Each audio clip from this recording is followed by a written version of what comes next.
Okay, so what I want to tell you tonight is something that really shocked me. It was something that um, I had an idea about, but what actually revealed is so shocking because it is so everyday that this happens. So I did a bit of research to find out if our favorite AIs, if they were the devil, how would he destroy our marriages? No. So yeah, this is actually, it's crazy what this brought. So I'm going to read a bit and then we chat through it. And yeah, it's something sobering because I see this in all the marriages around us. So let's start. Here are some of the most effective ways a marriage can be undermined. Number one, replace covenant with convenience. Mm. Make a marriage feels like a contract Mm. instead of a lifelong covenant. No. And what was it we saw in a movie this weekend? Partnership. They Partners for call it a life. partnership. Not covenant, Yeah. a partnership. So Wow. exactly, And it a was contract can be cancelled in a a partnership, contract can be cancelled and a partnership can be voided but too. not a covenant with Not a God. covenant, exactly. Number two, and this is I've seen this so much. Destroy communication. Fill conversations with criticism, Mm. sarcasm, defensiveness, and silence. So, Let assumptions replace questions. mm. Instead of asking or trying to understand better, you just assume. Assume, yeah. It's the worst thing ever. Never assume. What did your dad always say? I can see you're playing it in your mind. Yeah, immediately. Assume as out of you and me. Assume. Exactly. But it is. It's conversations are filled with criticism, sarcasm, defensiveness, silence. That's not communication, but that is what's actually happening. Number three, encourage offense and unforgiveness. So, why would you encourage that? But that's how you destroy marriages. So the devil would encourage you to be offended. He would encourage you to not forgive. He would tell you to keep record of wrong, replay old arguments in your mind. It would refuse reconciliation. So refuse to forgive, refuse to actually want to chat about hard stuff and stuff that matters. So rather taking offense about everything. Number four, create emotional distance before physical distance. Encourage spouses to stop sharing their hearts. And listen, this is scary. Let someone else become the trusted confidant. Mm. So immediately letting you think that somebody else is supposed to be trusted with what you're feeling in your heart more than your spouse. And immediately that goes for emotional relationship with a third party. Mm. So creating emotional distance before physical distance. Sure. Number five, and this is actually what, um, attack intimacy in every form. Marriage isn't sustained by sexual intimacy alone. We know that. That's what we teach. That's the truth. Emotional, spiritual, intellectual, relational intimacies all matter. If those are weakened, physical intimacy often follows. Mm. And that is just such evidence of the tree, Mm. because the tree is all the other elements, and then the fruit will follow, which is Yeah. sexual intimacy. Yeah. So the devil's tactic are to hinder your spiritual intimacy. It's to hinder your emotional intimacy. It's to hinder your intellectual intimacy. And then slowly sexual intimacy dies down too. Yeah. Number six, and this one is so relatable in everybody's lives, keep them too busy. Mm. Keep them busy with careers, with children, with ministry, with phones, with hobbies. None of these are inherently bad, but together they can leave no intentional time for the marriage. So keep them busy. Keep them busy with everything else except with each other. True. Number 7, and this is also the reality that we face in so many couples' lives today, normalize comparison. So compare your spouse with social media, compare them with other couples, compare them with an idealized past. Comparison breeds dissatisfaction. Number 8, feed pride. Make each spouse believe they're the victim. Keep them focused on being right instead of being reconciled. Pride prevents repentance. So make them always feel like the other person should apologize to you. They must earn your forgiveness. They must, I am the one that are being neglected. I am the one doing everything. Me, exactly. I remember that one book of Rebecca Brown. She actually stated that whenever the thoughts come to your mind, when it's all about me, you can just know that those thoughts are not from yourself. And that's definitely been influenced by, let's say, the dark one. Yeah, it's pride. This is all tactics the devil are using to kill marriages. So, number 9, neglect prayer. A couple that stops praying together often becomes spiritually isolated. What's that saying? Those who pray together stay together. Exactly. If Satan cannot stop believers from praying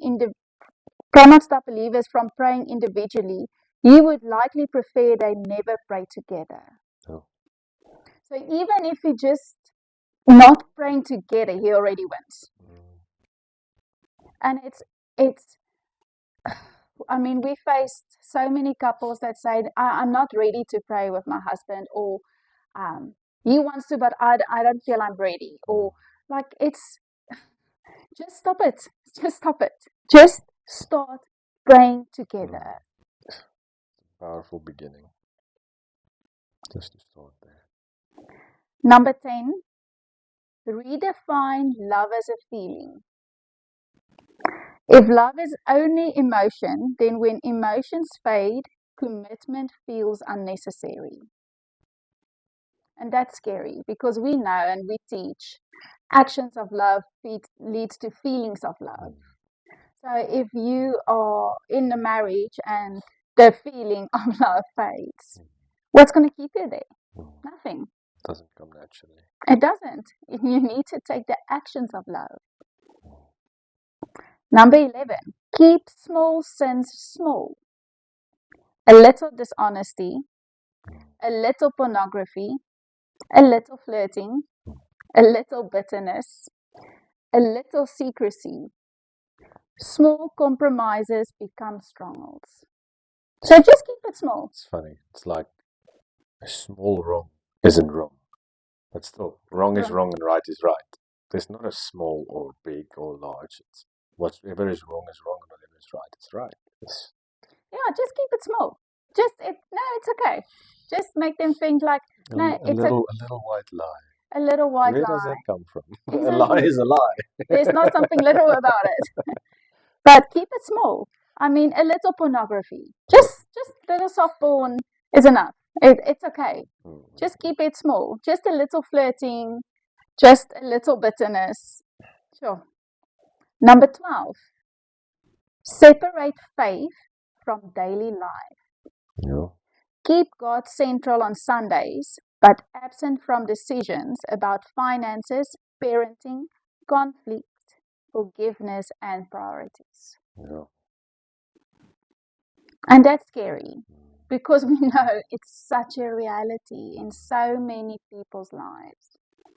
In so many marriages, God is on Sundays, but when it comes to making choices of buying stuff.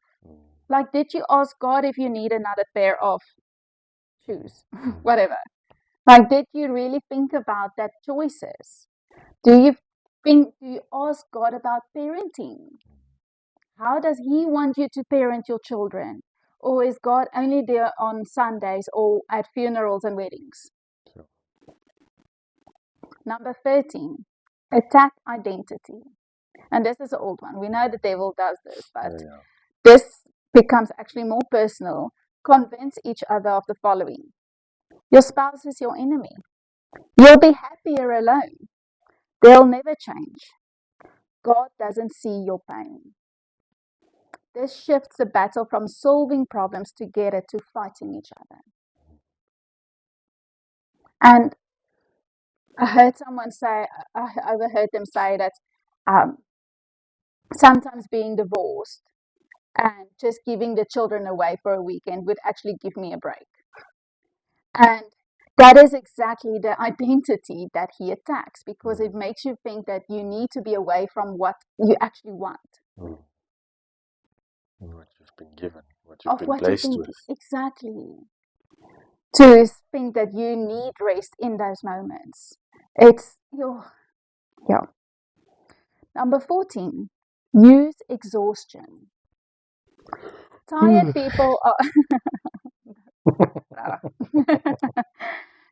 people are more easily irritated, less patient, and less likely to pursue one another.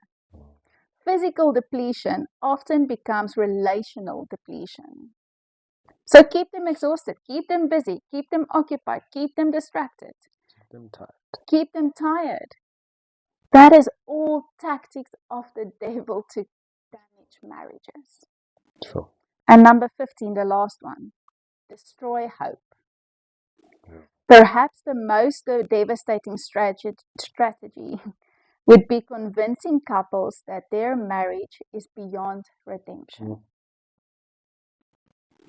And that is destroying the whole foundations of Christianity. We believe in hope. We have faith for hope. We hope for better things. We hope for better circumstances. We hope for better marriages. We hope for breaking of addictions. We hope for strongholds to break. We hope for circumstances to change. So his tactic is to destroy hope, that your spouse will be better, that your marriage will be better, that your children will meet Jesus. He destroys that. And this was actually, this hit the hardest of all. The enemy's goal is not merely divorce. So I want to highlight that the fact is that even if you don't divorce, doesn't mean that he's not actively destroying your marriage. Because listen, the enemy's goal is not merely divorce. It is division. Even marriages that remain intact can become emotionally, spiritually, and relationally disconnected. So even if you stay married for your whole lives, but you are divided and disconnected, he won. Sure. And it brings me back to the fact that Paul tells us in Ephesians, we need to represent Christ and his bride. Our marriages need to represent Christ and his bride. So if we are divided, if we are disconnected, if we are distracted and busy and say silly stuff about being easier alone than being together, why would unbelievers want to become Christians? No.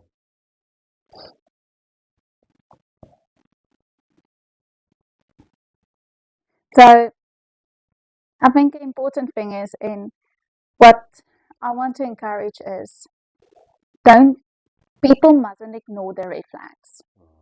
Don't ignore the warning signs. These warning signs have been carefully drafted by an AI to act and to see how to destroy marriages. It is stuff that is real. It is stuff that we see. the stuff that we know. It's places where we have been ourselves. That's true. So we'll spend some time in the next bedtime talks talking about the red flags of every intimacy. The red flags of not praying together that attacks your spiritual intimacy. The red flags of not sharing your heart with your spouse, attacking emotional intimacy. The red flags of staying busy and being distracted, that's attacking your intellectual intimacy. The red flags of not making time for each other, that's physical intimacy. And then obviously all of those have an impact on your sexual intimacy. So we'll take some time with the next bedtime talks that we chat through the red flags of all these intimacies, stuff that you need to be on the lookout for, and then also how to overcome it. There is hope. There will always be hope with Jesus. But this is scary. This is shocking because we know it's actually tactics that the devil uses. So don't ignore this. Try, if you listen to this tonight and you know that you have some of these red flags, please reach out.